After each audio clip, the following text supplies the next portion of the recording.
তো একবার একটা সফর থেকে যায়েদ ইবনে হারেসা রাদিয়াল্লাহু আনহু এসেছেন। আয়েশা রাদিয়াল্লাহু আনহা বলছেন তার গায়ে, আমাদের নবীজির গায়ে তার সতরটা কোনো রকম ঢাকা ছিল, উপরে পোশাক নাই, মানে গায়ের উপরের পোশাকটা তিনি পরেনি নাই। এই অবস্থাতে তিনি আয়েশা রাদিয়াল্লাহু আনহার ঘরে ছিলেন।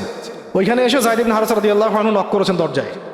ওই অবস্থায় তিনি উঠে গিয়ে যায়েদ ইবনে হারেসা রাদিয়াল্লাহু আনহুকে আলিঙ্গন করা শুরু করলেন, কপালে চুমু দেওয়া শুরু করলেন যে আমার প্রিয় ভাজন আসছে। ওই সাহাবীকে সাথে নিয়ে তিনি সফর করছেন তায়েফে। তায়েফে যাওয়ার পরে 3টা গোত্রনেতা ছিল ওখানে। অনেক বড় কথা, তো আমি অল্প করে বলছি সময় সংক্ষিপ্ততার কারণে। একটা গোত্রনেতার নাম হচ্ছে আব্দে ইয়ালাইল। এর আন্ডারে বহু মানুষ ছিল, যদি সে ইসলাম কবুল করতো তাহলে ওই সবাই ইসলাম কবুল করতো, সে করে নাই। একটা গোত্রনেতার নাম ছিল আব্দে মাসউদ, তার আন্ডারে বহু মানুষ ছিল এবং ধনী ধনী বড় বড় ধনী ব্যবসায়ী, রাজনীতিবিদ, সে ইসলাম কবুল করে নাই। আরেকটা লোক ছিল, তার নাম হাবিব বিন আমর, এই 3 নাম্বার গোত্রনেতা। তো সেও ইসলাম কবুল করে নাই।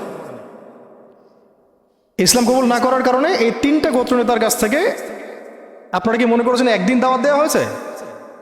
প্রায় 1 মাস নবী সাল্লাল্লাহু আলাইহি ওয়াসাল্লাম এই তায়েফের এই ময়দানে ছিলেন, দাওয়াতের ময়দানে। কোনো কিতাবে আসছে 10 দিন, কোনো কিতাবে আসছে 15 দিন, 17 দিন, কিন্তু অ্যাপ্রক্সিমেটলি 1 মাস। এটা বিভিন্ন সিরাতের কিতাবে আসছে।